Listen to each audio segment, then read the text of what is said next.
આજની ધર્મકથા. પ્રણામ. પૃથ્વીચંદ્ર અને ગુણસાગરની આ ભવ પરંપરા આપણા એક ભવને બદલાવવા, સમજવા અને આવતા ભવોનું આયોજન એટલે કે પ્લાનિંગ કરવા માટે અતિ અતિ અતિ સક્ષમ એવી આ કથાઓ છે, જો આપણે એમને એ દ્રષ્ટિકોણથી લઈએ તો. શાસ્ત્રકાર ભગવંતોએ આટલી બધી કથાઓ મૂકીને એનું કારણ એ નથી કે આપણને વાંચવામાં બહુ મજા આવે અને 25, 50, 100 વર્ષનું આયુષ્ય આમ સરસ મજાનું ગ્રંથો ભણવામાં, વાંચવામાં અને ઓહો ધન્ય જીન શાસન આવું બોલતા બોલતા પૂરું કરી નાખીએ. ના, આવું આપણે આનંદભાવમાં બોલ્યા છીએ. મુદ્દો આ છે કે કોઈ એક ચરિત્ર પકડીએ અને એક ચરિત્રના આધાર ઉપર જીવનને બદલાવવાનું શરૂ કરીએ. એક જ ચરિત્રને વારંવાર ઘૂંટીએ. એ એક ચરિત્રના નાનામાં નાના તાણાવાણા, નાનામાં નાના એના પદાર્થો, તત્વો, એ બધાનું વારંવાર અવલોકન કરીએ, પોતાની જાતનું સંશોધન કરીએ અને અંતે એ ચરિત્રના આધારે આપણું પોતાનું એક એવું ચારિત્ર ઊભું કરીએ કે જે આપણને ભવાંતરની અંદરમાં એક સંપન્નતા આપે. આપણે જોયા છે આવા દ્રષ્ટાંતો કે જે દ્રષ્ટાંતોની અંદરમાં એક જ ને પકડી રાખવાની જે ખેવના છે એણે બહુ આપ્યું છે. જન્માંતરીય સાધનાઓવાળા જેટલા ભવો છે બધા જોઈ લો કે કોક ને કોક એક જીવની હારે એમણે સંબંધને લાંબા સમય સુધી બાંધ્યો, એક જીવના આધાર ઉપર સમર્પણ કેળવ્યું. ગૌતમ સ્વામી મહારાજ જુઓ શું થયું તો કે એક જ જીવને અવલંબીને વર્ધમાન સ્વામી ભગવાનને અવલંબીને રહ્યા, પછી તો કે આખું જગત ભૂલાઈ ગયું. જીવું એ જીવ એટલે કે વર્ધમાન સ્વામી ભગવાનનો જીવ આ જગતમાંથી વિદાય થયો, તરત જ આખું જગત એમના અંતરમાંથી વિદાય થઈ ગયું, કેવળ જ્ઞાન થઈ ગયું. એકને પકડી રાખવો એ અનન્ય સાધના છે. આપણે વેરાયટીમાં બહુ રહ્યા, કારણ કે પૂતગલ વેરાયટી પ્રિય હોય અને આત્મા એ એકત્વ પ્રિય હોય. આપણને ધર્મમાં વેરાયટી જોઈએ, સ્તવનમાં વેરાયટી જોઈએ, ભણવામાં વેરાયટી જોઈએ, ભગવાનમાં વેરાયટી જોઈએ. અંતે આપણે પોષીએ પૂતગલને છે, પૌદ્ગલિક ભાવનાને પોષીએ છીએ. એકત્વ ભાવના ના આવે ત્યાં સુધી આત્મા તરફની ગતિ શરૂ નથી થતી. અહીંયા આપણે પહોંચ્યા છે એ ભાવ ઉપર કે જ્યાં નરસિંહ રાજા પેલા શબની વ્યંતર જે છે એની પાસેથી હવે પાછા આવે છે. શબને લઈને ખભા પર નાખીને પાછા ફરે છે. શબે એટલે કે પેલા વ્યંતર એને વરદાન આપી દીધું છે કે તને આજથી 7મા દિવસે તારી રાણી ગર્ભવતી થશે, આવા હું તને વરદાન આપું છું. રાજા આવ્યો. યોગીનાથે શબને લીધું અને ઊભું રાખ્યું, સુવડાવ્યું નહીં, ઊભું રાખ્યું અને ચંદનથી અર્ચન કર્યું, એને ધૂપ આપ્યું, એની પર કરેણના ફૂલો ચડાવ્યા, ઘણી બધી વિધિઓ કરી શબની. હવે તો કે હવે યોગીએ કીધું કે રાજન, હવે મને તમારી તલવાર આપો. આ તલવારથી મારે આ મૃતક જે છે એની હોમની વિધિ એ કરવાની આવશે. એટલે રાજાએ પૂછ્યું કે તલવાર ભલે ને મારા હાથમાં રહી, વિધિ શું કરવી છે? એટલે પેલા યોગીનાથને થોડું બોલવામાં અચકાયો અને એને કીધું કે એવું નહીં, મારે આ તલવાર છે ને મૃતકના હાથમાં આપવી પડશે અને પછી મૃતક પોતે એ તલવારથી આ હોમની વિધિની રક્ષા કરશે. કોને મગજમાં બેસે? આપણે સાવ સામાન્ય કક્ષા કરતાં પણ નીચા છીએ ને તોય આપણને એવું લાગે કે આની વાત પર કોણ ભરોસો રાખે? તો આ તો રાજા હતા, વિચક્ષણ હતા અને ઓલરેડી આ બાબતમાં વોર્ન થયેલા હતા કે ભાઈ તલવાર નહીં આપતો, જે કરવું હોય કરજે. એટલે રાજાએ બહુ જ સામાન્ય અને સહજ ભાવે યોગીરાજને કીધું કે યોગીરાજ, એક ક્ષત્રિય માણસ એના જીવનનું બધું જ સમર્પણ કરી શકે પણ એ પોતાની તલવાર ન સોંપી શકે. લેન્ડમાર્ક સ્ટેટમેન્ટ હતું.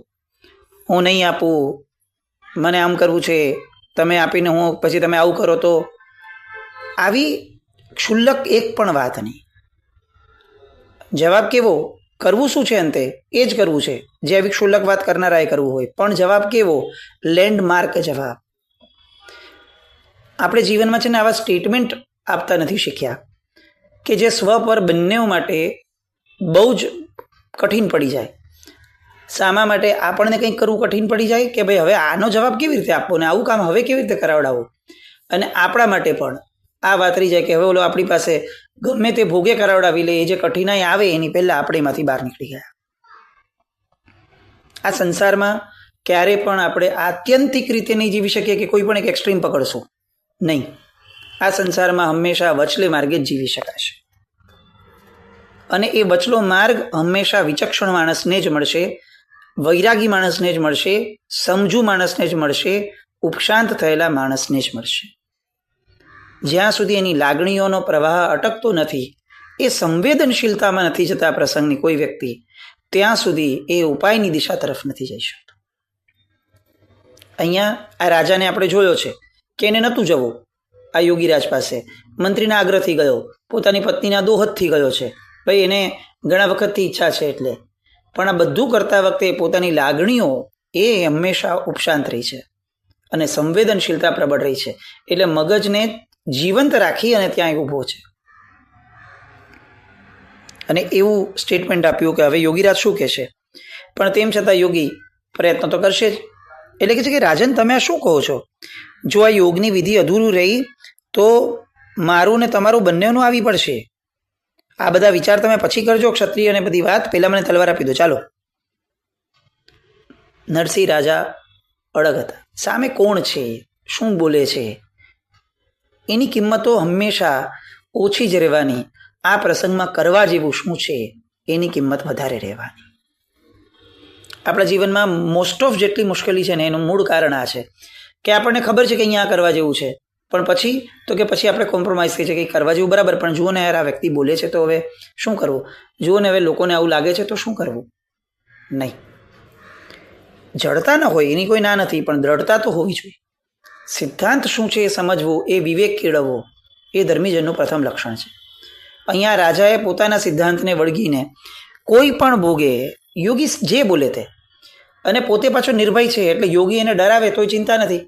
સમજો એને એમ કીધું કે તમારું મારું બંનેનું આવી પડે, તો રાજાએ તરત કહી દીધું કે હું સક્ષમ છું, તમારું પણ રક્ષણ કરીશ. યોગીની પાસે હવે કોઈ જ વાત ન રહે, અને એણે જેટલા પ્રયત્નો કર્યા બધા નિષ્ફળ ગયા. રાજાએ તલવાર ન આપી ન જ આપી. હવે યોગી ક્રોધે ભરાયો અને એણે રાજાની સામે લડવાનો નિર્ણય કર્યો. બધું પતી ગયેલું એટલે હવે મતિભ્રમ થવો એ બહુ સાહજિક છે. ક્રોધના આવેશમાં માણસ આમ પણ લડવા સિવાય બીજું શું કરી શકે. એટલે હવે એને પોતાનું ધારેલું મેળવવું જ છે એ દેખાડવા માટે રાજા સાથે યુદ્ધ કર્યું. રાજા સાથે, જેને એને પોતે રક્ષક તરીકે, ઉત્તર સાધક તરીકે રાખ્યો છે, એની સામે આવું અવિચારી પગલું આ યોગીએ કર્યું. કેમ? કારણ કે અંદરમાંનો આવેશ, અંદરમાંનો આવેગ એણે એના મન પર, એના ચિત્ત પર, એના મગજ ઉપર પૂર્ણ કબજો લઈ લીધો. હવે આ માણસ અહીંયા શું કરવા જેવું છે એવું કોઈ કાળે વિચારી નહીં શકે. એ જ કરશે જે એનો આવેશ એને કહેશે. લડ્યો, પણ રાજાની તાકાતની સામે તો શું ચાલવાનું હતું એનું, એટલે એના હાથ હેઠા પડ્યા. રાજા નરસિંહે તરત જ એને ચત્તાપાટ નીચે પાડ્યો, એના ગળા પર તલવાર ટેકવીને કીધું કે યોગીરાજ, મારા હાથે, એક ક્ષત્રિયના હાથે તમારા જેવા પરિવ્રાજકને મારવામાં બહુ ઉચિતતા દેખાતી નથી, ઔચિત્ય નથી દેખાતું, એટલે મારા હાથ ક્ષોભ અનુભવે છે.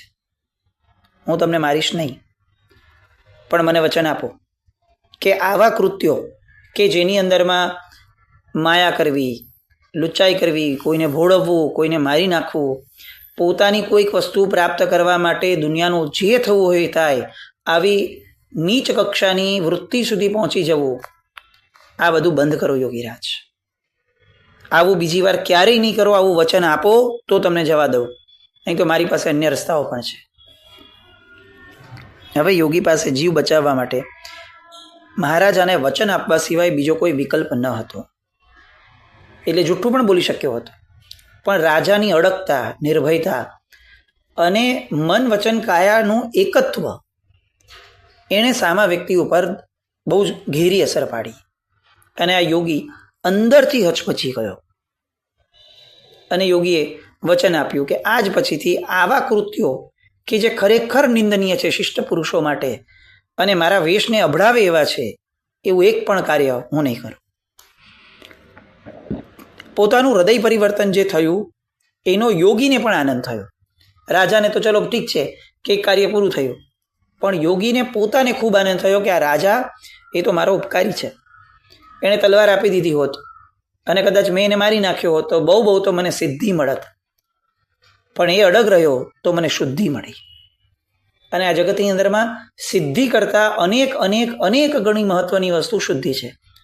અનંતકાળમાં આપણને સિદ્ધિઓ અનેક વાર મળી છે, શુદ્ધિ નથી મળી. એટલે આ ભાવમાં સિદ્ધિ મેળવવા માટે શુદ્ધિ કોમ્પ્રોમાઇઝ કરવું એ મૂર્ખપણું છે. અને યોગીરાજને આ સમજાયું. યોગીરાજે રાજાને નમન કર્યા, રાજાએ એને ક્ષમા આપી. પણ આ આનંદ જે એને પોતાને હૃદય પરિવર્તનનો થયો છે એ આનંદની અભિવ્યક્તિ સિદ્ધ મહાપુરુષ છે. નિયતથી ખરાબ હતો, આશયથી ખરાબ હતો, સિદ્ધિ તો છે જ એની પાસે. એટલે એણે પોતાની પાસે વ્રણ સંવરોહણ નામનું એક રત્ન હતો. વ્રણ સંવરોહણ એટલે શું? વ્રણ એટલે ઘા. કોઈ પણ જગ્યાએ કોઈ જીવને ઘા લાગ્યો હોય, આમ ઊંડો ઘા પડી ગયો હોય, કાણું પડી ગયો હોય, શરીરની અંદરમાં કોઈ પણ ઘા લાગ્યો હોય તો એનું સંવરોહણ કરી શકીએ એવું રત્ન છે. એટલે ઘા ઉપર તમે મૂકી દો આ રત્નને તો રત્ન આખો ઘા ભરી આપે, એ ભાગને સ્વસ્થ પણ કરી આપે. આવું એક રત્ન એ યોગી પાસે હતો જે એણે રાજાને આપ્યો. રાજાને તો એ મળે તોય ઠીક હતું, ન મળે તોય કંઈ ફરક નહોતો પડતો. પણ યોગીરાજનું હૃદય પરિવર્તન થયું છે એ જાણી એને પણ સંતોષ થયો. પોતે રાજમહેલમાં આવ્યા, સવાર પડી અને આ બાજુ યોગી એ પોતાના સ્થળે ગામ છોડીને ચાલ્યા ગયા. હવે વાત પેલા શબ્દ એટલે કે વ્યંતરની હતી. વ્યંતરે કીધું હતું કે 7 દિવસની અંદરમાં રાણીની કુક્ષીએ બાળક આવશે. આ રાજાની અંદરની ઉત્તમતા જુઓ. આપણે આ કેમ રાજાનું વર્ણન આટલું કરીએ છીએ? આ આપણા કથાનું કેરેક્ટર નથી, એના પિતાજી છે. પણ કેમ કરીએ છીએ એનું એક બહુ વિશેષ કારણ છે. જેમ જેમ કથા આગળ જશે ને ખ્યાલ આવશે કે આ વ્યક્તિના અંતર્મનને આપણે આટલું બધું વિશ્લેષણ સાથે કેમ જોઈ રહ્યા છે. આ બધું આપણને અંતે રિફ્લેક્ટ થશે કે આવી ઉત્તમતા એ કેમ મહત્વની છે જીવનમાં કેળવવી. હવે અહીંયા રાજાએ જે ઉત્તમતા કેળવી એ શું? તો કે બધું જ પતી ગયું, આવી ગયા છે. પોતાની પત્નીને બહુ પ્રેમથી કહી શક્યા હોત કે જો આજે તારા માટે, તારી ઈચ્છા માટે મેં આટલી રિસ્ક લીધી, મેં આ કર્યું અને અંતે યોગી સામે આપણો વિજય થયો, આપણે અડગ રહ્યા અને બોસ બધું સરસ થઈ ગયું અને આપણને આ વચન મળ્યું કે 7મે દિવસે થઈ જશે. એટલે હવે મેં જે પુરુષાર્થ કર્યો છે એના આધાર ઉપર તને અને આપણને બંનેને ફળ મળવાનું. બહુ સાહજિક રીતે આપણે રાજાની જગ્યાએ મૂકીએ તો આપણે આવું પોતાની પત્નીને શેર તો કરીએ ને, શું વાંધો છે? એવું પણ કમસે કમ લાગે. અને થોડાક ડિટેલિંગમાં જઈએ તો ખ્યાલ આવે કે આપણે શેર એટલા માટે કરત કારણ કે આપણને આપણું કર્તૃત્વ એને દેખાડવું હોત. તારી માટે મેં કેટલું કર્યું છે આવું એક નોંધ રાખજે, આવી એક નોંધ દેખાડવી હોત. અને હું કેટલો પરાક્રમી છું, હું કેટલો ક્ષમાવાન છું, કેટલો સ્માર્ટ ચતુર છું, આવો પણ એક ઊંડો ભાવ આપણે કોકની સાથે શેર કરી અને એના 2 શબ્દની ભીખ મેળવવા માટે આપણે આપણું આખું પરાક્રમ આમ કહી દીધું હોત. પરાક્રમની આપણે તો આપણા દાન, આપણી ઉત્તમતા, આપણા સુકૃતો પણ લોકોને ખાલી લોકોના એ 2 શબ્દ સાંભળવા માટે કહીએ કે સાહેબ ખૂબ અનુમોદના, બહુ સરસ. પણ રાજાને પોતાના સુકૃતોને વહેંચવાનો શોખ નહોતો. આપણે વહેંચવાના નામે વેચીએ છીએ એવા શોખ રાખીએ છીએ. આને તો ન વેચવાનો શોખ હતો ન વહેંચવાનો શોખ હતો. પોતાની પત્નીએ એક શબ્દ પણ આ બાબતનો કીધો નહીં. આ એની ગુણિયલતા. આપણને એમ લાગે મેંઢો હશે, એવું નહોતું. એવી વાતો કે જેના દ્વારા પોતે મહાન છે કે પોતે મોટો છે આવું પોતાના ગુણ પ્રસ્થાપિત થાય એવું શિષ્ટ પુરુષ ન બોલે, ન બોલવા દે, ન કોઈ બોલતું હોય તો એને સાતત્ય આપે, એને બળ આપે નહીં. શિષ્ટ પુરુષોનું આ લક્ષણ છે. પોતે હાજર જ ન રહે, પોતાના ગુણો ગવાતા હોય ને ત્યાં. રાજાએ આ ગુણાવલી ગાવા માટેની તક જ પત્નીને ના આપી પોતાની. 7 દિવસ વીત્યા. પોતે કેલેન્ડરમાં નોંધ નહીં કરતા હોય આપણી જેમ કે આ કીધેલું આ દિવસ આવ્યો, શું થયું, સમાચાર મળે છે કે નહીં, આવી અધીરાઈ ન હોય. પરાક્રમી માણસ, સત્વશાળી માણસ કોઈ દિવસ અધીરો ન હોય. અને એટલે જ એ જીવનમાં કુદરત એને ક્યારે અધૂરો ન રાખે. જે અધીરા હોય એને કુદરત અધૂરા રાખે જ. આ અધીરો ન થયો, સાહજિકપણે જીવન જીવતો હતો રાજા. અને અંતે 7મે દિવસે પેલા વ્યંતરનું વરદાન ફળ્યું અને પૂર્ણચંદ્રનો જીવ, આપણા કથાના જે નાયક છે એનો જીવ દેવલોકથી ચવી રાણી ગુણમાલાની કુક્ષીમાં અવતર્યો. દિવસો વીતવા લાગ્યા. રાણી ગુણમાલાને ગર્ભના પ્રભાવથી બધા સામંતો, બધા મંત્રીઓએ બધાની ઉપસ્થિતિ સાથે હાથી ઉપર બેસી નગર અને ઉદ્યાનમાં ભ્રમણ કરવાના દોહિલા ઉત્પન્ન થવા લાગ્યા. કચવાતે મને રાજાને કહ્યું, રાજાની હાજરી હોય અને રાણી હાથી ઉપર બેસે. પણ એને છતાંય કચવાતે મને રાજાને કહ્યું કે ખબર નહીં કે મને આવા દોહિલા સતત અંદરથી થાય છે. રાજાને તો ખૂબ આનંદ થયો કે એક તો પત્ની પ્રિય છે અને એને દોહિલો થયો એ તો અતિ પ્રિય છે. મારું બાળક એ એના રાજા તરીકેના લક્ષણને લઈને ગર્ભમાં આવ્યું છે. દોહિલો પૂર્ણ કર્યો. રાજા નરસિંહે ગુણમાલા રાણીને દોહિલા અનુસાર હાથી પર બેસાડીને ઉપવનમાં ફેરવી.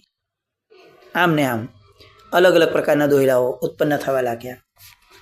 અને આ જ રીતે વારંવાર પોતાની પત્ની સાથે સમય વ્યતીત કરતા, પત્નીને ખૂબ સાંત્વના મળે, સુખ મળે, આનંદ ઉપજે, એ રીતે જીવન વ્યતીત, ગર્ભકાળ વ્યતીત થતો હતો. એવામાં એકવાર એ બંને એક ઉપવનમાં બેઠા હતા અને અચાનક એક સ્ત્રીનું કરુણ આક્રંદ એટલે કે રુદન કર્ણપટ ઉપર અથડાયું. બંનેને સંભળાયું. તરત જ મહારાજા નરસિંહ અને રાણી ગુણમાલા એ દિશા તરફ ગયા. ત્યાં જઈને જોયું તો એક પુરુષ ઘાયલ થઈને પડ્યો હતો અને એની પાસે એની સ્ત્રી હતી જેનો ઉપચાર કરી રહી હતી અને જોર જોરથી આક્રંદ કરીને રડતી હતી, આંસુ સારતી હતી. મહારાજા નરસિંહ તરત જ ઘાયલ થયેલા પુરુષની પાસે આવ્યા. સુગ્ન લાગ્યો. એની પત્ની એ પણ શિષ્ટ લાગી. પોતાની પાસે તરત જ રત્ન હતું જ, એટલે વ્રણ સંરોહણ નામનું રત્ન જે પોતાની પાસે પડ્યું હતું એનાથી તરત જ આ ઘાને રૂજવી નાખ્યો.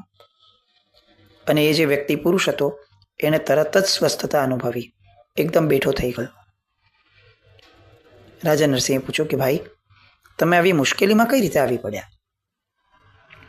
અને પેલો પુરુષ બહુ કૃતજ્ઞ ભાવે નરસિંહ રાજાની સામે જોઈ અને મધુર સ્વરની અંદરમાં કહે છે કે રાજન, હું વૈતાઢ્ય પ્રદેશના રત્નપુર નામના નગરના મહારાજા જયંત એમનો પુત્ર જયવેગ નામનો વિદ્યાધર છું. મારે એક મોટી બેન હતી. મારી બેન માટે કુંભનગરના રાજા શ્રીધર એણે માગું નાખ્યું હતું. અમને બધું બરાબર યોગ્ય લાગ્યું, પણ નિમિત્તજ્ઞને બોલાવ્યો, જ્યોતિષને. અને જ્યારે એમના વિશે પૂછ્યું ત્યારે નિમિત્તજ્ઞએ કીધું કે આ રાજાનું આયુષ્ય તો ખૂબ અલ્પ છે. એટલે મારા પિતાજીએ મારી બેનના, મોટી બેનના વિવાહ શ્રીધર રાજાની માંગણીનો અસ્વીકાર કરી અને અચલપુરના રાજા અનંગદેવની સાથે નક્કી કર્યા. પેલો શ્રીધર રાજા ક્રોધે ભરાયો. એને મારા પિતા સાથે યુદ્ધ કરવા માટે પડકાર ફેંક્યો. યુદ્ધ થયું અને આ યુદ્ધમાં શ્રીધર રાજા મૃત્યુ પામ્યો. પેલા નિમિત્તજ્ઞની વાત પૂર્ણપણે સાચી પડી કે આનું આયુષ્ય ખૂબ અલ્પ છે. એવું જ થયું. પણ એનો એક પુત્ર હતો કિન્નર નામનો. એ વેર લેવાનું ભૂલતો નહોતો. દિવસ વીતતા ગયા, સમય વીતતો ગયો. એ યોગ્ય તકની પ્રતીક્ષા કરતો હતો. અને એમાં એકવાર હું મારી પત્ની સાથે ઉદ્યાનમાં નગરની સમીપ આવ્યો ત્યારે તક જોઈને એણે મારા પર તીવ્ર ઘા કર્યો અને ભાગી ગયો. એના તીવ્ર પ્રહારથી હું મૂર્છિત બન્યો, જમીન પર આવી પડ્યો. અને મારી પત્ની આ મારું દશાને જોઈ ન શકી એટલે બૂમાબૂમ કરી, આક્રંદ કરી અને અહીં એ મારી માટે રુદન કરતી હતી.